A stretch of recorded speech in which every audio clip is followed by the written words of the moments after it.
Yeah, see, people, um, they're upset with Trump because he said white power, but he's actually doing what he's supposed to do. That's he's pushing his people, right? He's pushing white power. He's pushing his people. He's about that life. And um, my question is why aren't we doing that, right? And I'm not saying pushing black power as in black supremacy and we're better than anybody and we're over anybody and we're over everybody and in a negative way like that. I'm saying if Trump can push white power, and he has every right to, right, for his own people, right, then we should be able to push black empowerment, right, and come together as a people, monetarily, with, you know, our minds, with our hearts, and, with support for one another. And I just wanted to add another piece onto that, add this piece onto that about just black empowerment. You know what I mean? So we can't get all up in arms because that man said white power. Right or wrong. You know what I mean? Right or wrong, whether he's the president or not, he spoke on what he's tweeted out, how he feels, and I think that you know while they're pushing white power, like I said, we're pushing justice, right? And power is greater than justice, right? Power overstands justice. It's not making light of justice, but I'm saying when you're dealing with empowerment, justice is all a part of that. Justice is what you reap from having the power from empowerment. You can't attain empowerment through justice, because it says justice for all. Doesn't say justice for the black man, because what they, the laws and that they may push in regards to justice and police reform and things of that nature, or anything that they push as far as the law, that's for everybody. That's just not for us. You know what I'm saying? There's not a fix just for black people. It's a fix for everybody that comes in contact with the police, whether he's Asian, whether he's Latino, whether he's white. Everybody should get the same type of service, but in a perfect world, we would. But we're living in an imperfect system. So I wouldn't hold my breath on that. It's just going to be on a case by case basis. And actually, uh, every crossing between a citizen and a cop is not going to always be, perfect, right?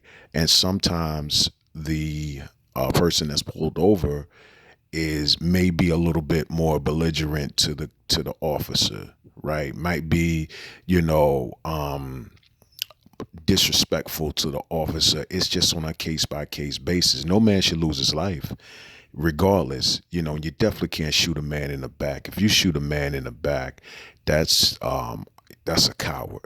I mean, you couldn't even do that in the Western days where everybody walked around with a gun on their hip. You can't shoot a man in the back, so that's really a coward to do that, and they're under no circumstance. And but I'm just going with that to say that, like I said, I had a discussion back and forth with fam and friends, and people really upset about Trump saying white power, but I'm not really upset because he's doing what he's supposed to do. He's doing, I mean, he is about the empowerment of his own people, right? You can't fault a man for that, right or wrong. It is what it is. And I'm saying that we should do the same thing and stop killing each other. We should be about the empowerment of our people too. Everybody else is doing it. The brown man got his empowerment thing going on. The yellow man got his empowerment thing going on. The white man got his. Why? What's us? We're gonna sit back and just complain about it, or we're gonna start with black empowerment, like what happened in Tulsa. That's black. That was black empowerment. They can't do that to us no more. We should try that again, to where we become our own society, where we become our own people. You know, that's and work with other people. Doesn't mean you're racist. Doesn't mean you don't like a person because of the color of their skin. But if everything is going to be sectioned off by race, then we need to get with the program, right?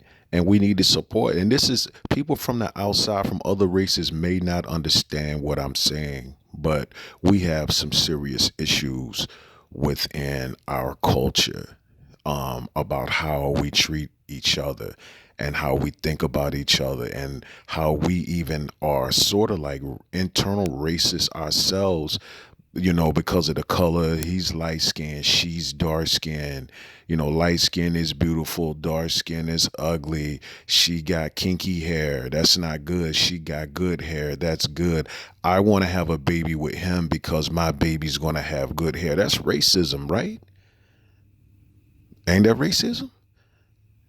That's racism within ourselves.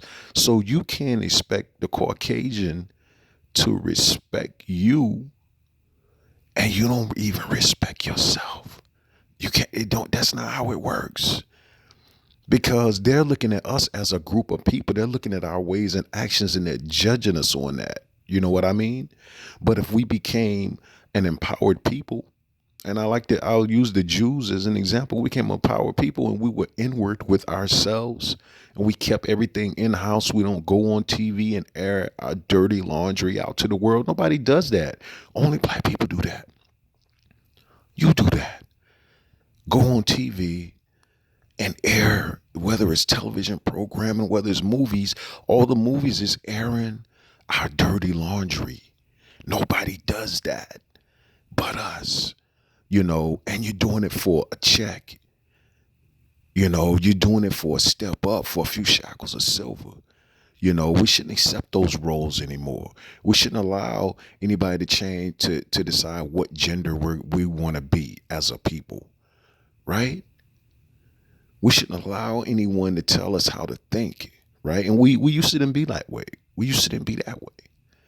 In the 70s, we had our own culture. We were black power, right? Wasn't anything negative, but it was black power. So much so that you had white men and women walking around with afros with the shirt open. They wanted to be like us, and they always have been, you know what I'm saying? And we wanted to be like them too. It's not even about that, but I'm just saying that we were just fine the way we were. And we had our own neighborhoods, and we spent our own money in our own stores. And then Martin Luther King and them came with integration and that whole big push to be into to join the white race and to join their culture. And they really didn't want that from you. They didn't want that. They wanted you to do your own thing. They didn't want it. They didn't want you. And that's what the fight has been, for likability and to be accepted into the white race, man. And that's not how this country is designed. Okay. So I just wanted to add, this is just part two, and I'm going to move on to some other subjects. But, we got to really, really consider black empowerment. Okay. Let me get off this one, man.